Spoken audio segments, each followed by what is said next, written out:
بادشاہ نے گردن جھکا دیا اور آپ دیدہ ہو گئے اور کہنے لگا یہ میرا اپوزیشن پارٹی کا نہیں ہے بلکہ یہ تو میرا خیر خواہ ہے دیوانہ لیکن داناؤں سے بھی بڑی بات بولتا ہے،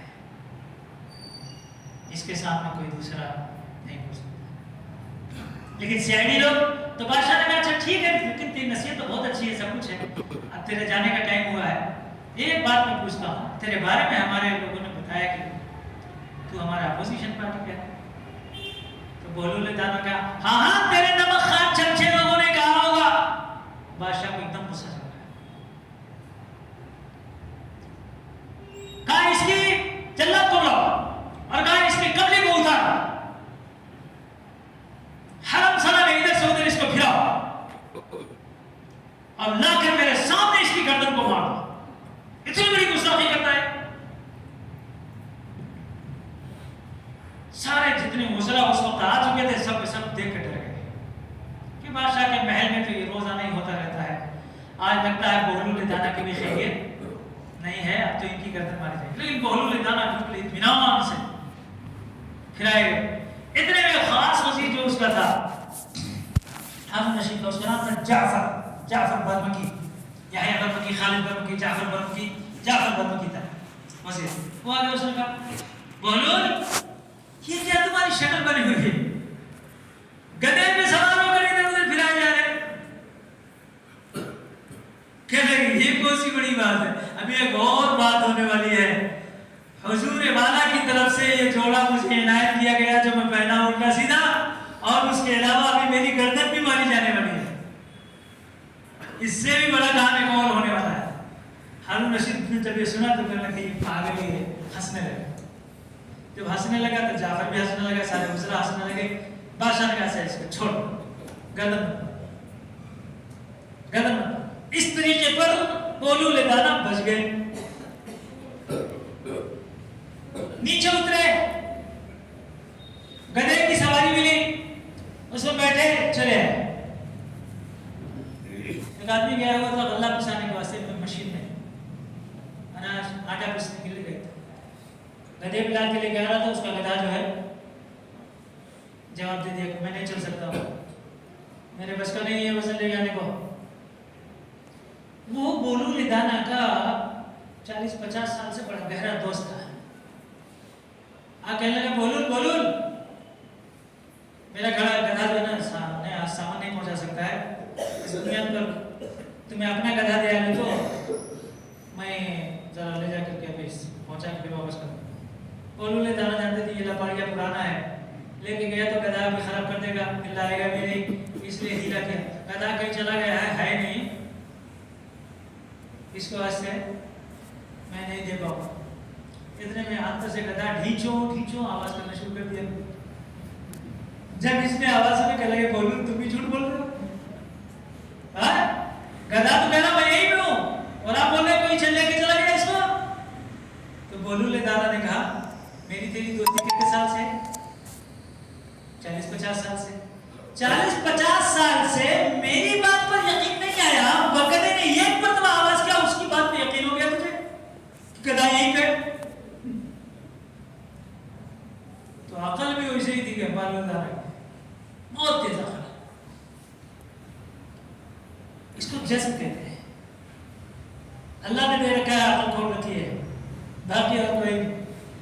ہارون رشید ہمیشہ ایک طرف CID ڈپارٹمنٹ کو چھوڑ رکھا ہے، معلوم کرتے رہو کہیں گڑبڑ نہ کر دے، بنا ہوا دیوانہ ہے، عقل کے اعتبار سے دیکھے تو دانا ہے۔ ایک روز آیا مال کے پاس سے گزر رہے تھے، لکڑی لے گئے،